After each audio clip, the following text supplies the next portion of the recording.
Mabanda, un quartier populaire de la ville de Douala dans le 4e arrondissement. En journée, ses voies commerçantes sont très fréquentées.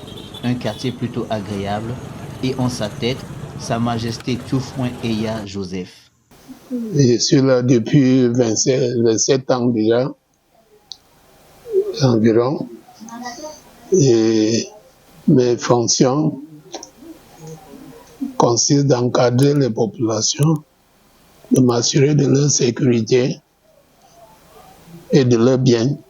Le rôle du chef même encore, c'est de faire participer tout un citoyen dans l'effort de développement du quartier et le pays en général.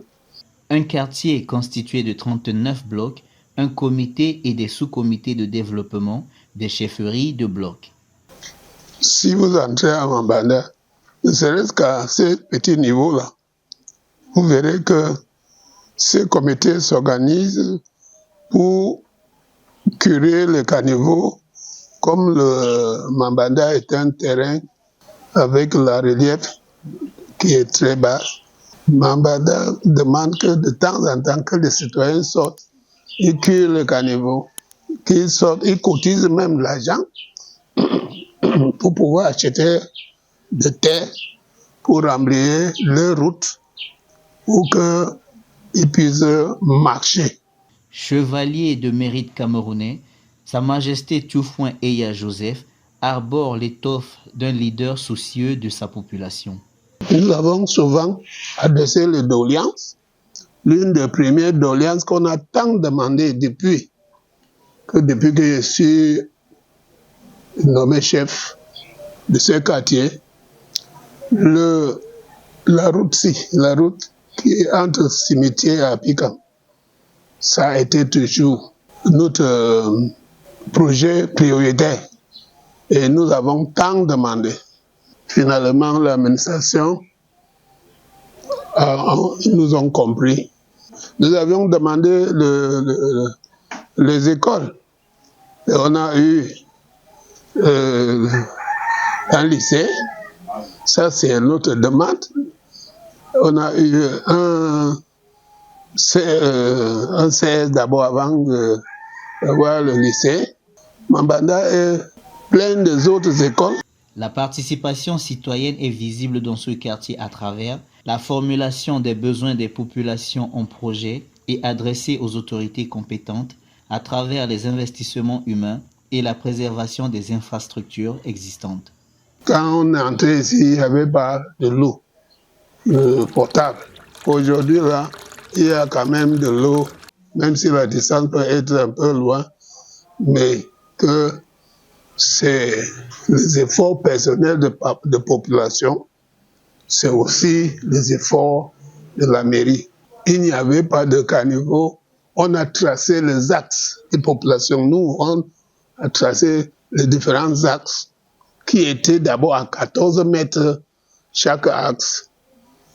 Et c'est par le désordre que les gens font.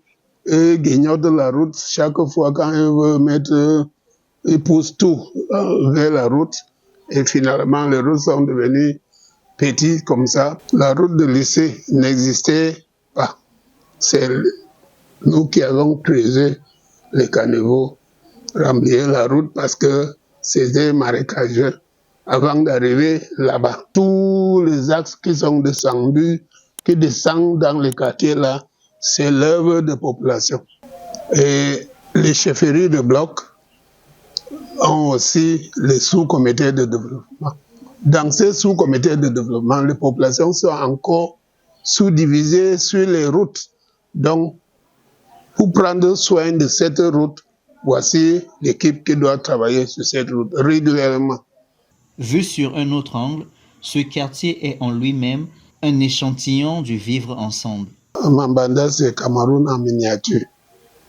On peut aussi dire que l'Afrique, puisqu'il y a les Nigériens ici, il y a les Tchadiens ici, il y a toutes sortes de personnes ici. Et dès que vous êtes à Mabanda, vous aimez être à Mabanda parce qu'on est social, on est accueillant. Organisées et impliquées dans les efforts de développement et la promotion d'un cadre de vie sain, ces populations font face à certaines difficultés au rang desquelles l'insécurité et la dégradation des routes. Ce qui est malheur dans cette histoire, c'est que il y a tellement d'activités de construction dans le quartier. Donc les camions continuent à dégrader ces routes-là et des fois même chasser la terre qu'on a versée sur la route pour remplir plutôt les caniveaux. Je demande à la population à plus de citoyenneté, à plus de bon comportement, à ne pas se livrer à la violence.